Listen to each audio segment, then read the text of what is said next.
Hello बच्चों, चलिए प्रश्न पढ़ते हैं। 36 किलोमीटर प्रति घंटे की चाल से गतिमान किसी ऑटो रिक्शा का चालक सड़क के बीच एक बच्चे को खड़ा देखकर अपने वाहन को ठीक 4 सेकंड में रोककर उस बच्चे को बचा लेता है। यदि ऑटो रिक्शा बच्चे के ठीक निकट रुकता है तो वाहन पर लगा औसत मंदन बल क्या है? ऑटो रिक्शा तथा चालक की शक्ति क्रमशः 400 किलोग्राम और 65 किलोग्राम है। आइए बच्चों, प्रश्न के लिए मुख्य अवधारणा की चर्चा करते हैं। मुख्य अवधारणा।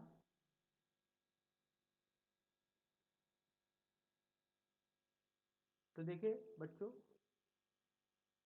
ये सतह, इस पर कोई पिंड रखा हुआ है जिसका द्रव्यमान m है। ये प्रारंभिक वेग u से गति प्रारंभ करता है और कुछ समय पश्चात, t समय पश्चात इसकी गति क्या हो जाती है? शून्य हो जाती है। इसका अंतिम वेग क्या हो जाता है? शून्य हो जाता है। इसको गति करने में लगा समय t है। इस स्थिति के दौरान यहाँ पर जो त्वरण होगा वह त्वरण अवमंदन त्वरण होगा। अवमंदन त्वरण से मतलब यह वह ऋणात्मक त्वरण होता है जो विपरीत दिशा में कार्य करता है, जिसकी वजह से कोई भी गति रुक जाती है। तो इस स्थिति में जो त्वरण है वो अवमंदन त्वरण है। अवमंदन त्वरण की दिशा गति के विपरीत दिशा में होती है। अगर ये त्वरण एक समान त्वरण होता है, एक समान त्वरण होता है, इस स्थिति में गति की समीकरण लागू कर सकते हैं। गति की समीकरण लागू कर सकते हैं। तो बच्चों, इस गति के दौरान उत्पन्न त्वरण जो कि अवमंदन त्वरण है, तो न्यूटन की गति के द्वितीय नियम से बता सकते हैं कि पिंड पर लगने वाला कुल बल बराबर होता है द्रव्यमान गुणे त्वरण के। तो आइए बच्चों, इस मुख्य अवधारणा के आधार पर प्रश्न को हल करते हैं। बोला गया है ऑटो रिक्शा जिसकी चाल, प्रारंभिक चाल है 36 किलोमीटर प्रति घंटा, इसको बदलते हैं मीटर प्रति सेकंड में, तो 36 गुणे 5/18 बराबर 10 मीटर प्रति सेकंड, ये इसकी प्रारंभिक चाल है। समय जैसे ही वह देखता है तो उस पर ब्रेक लागू कर देता है, और ब्रेक लागू करने के लिए जो उसको समय लगता है वो 4 सेकंड, मतलब 4 सेकंड में वो गति रुक जाती है। देखते ही ब्रेक लागू कर देता है, 4 सेकंड में गति रुक जाती है। मतलब अंतिम वेग उसका कितना हो गया? शून्य।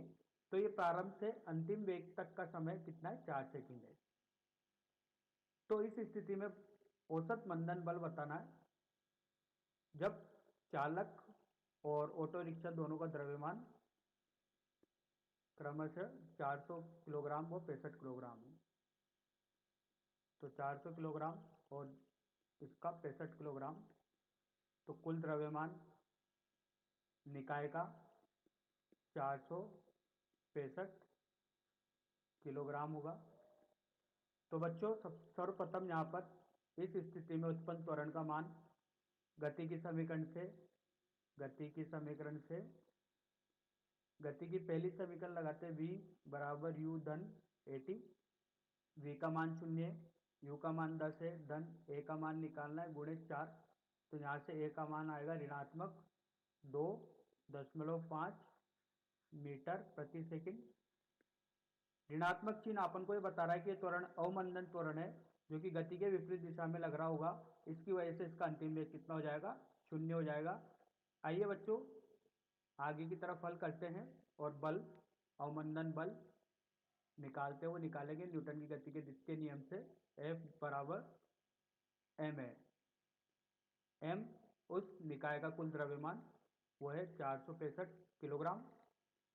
अवमंदन बल ऋणात्मक 2.5 न्यूटन का है, सॉरी 2.5 मीटर प्रति सेकंड वर्ग है। मीटर प्रति सेकंड वर्ग है। तो बच्चों यहाँ से बल ऋणात्मक 1165.5 न्यूटन का बल इस पर आएगा। वो ऋणात्मक दिशा अपन को बता रहा है। ये अवमंदन बल है जो कि गति के विपरीत दिशा में लग रहा होगा और इसको रोकने के लिए प्रयास कार्य करेगा। तो बच्चों आशा करता हूँ आपको यह समझ में आया होगा। धन्यवाद।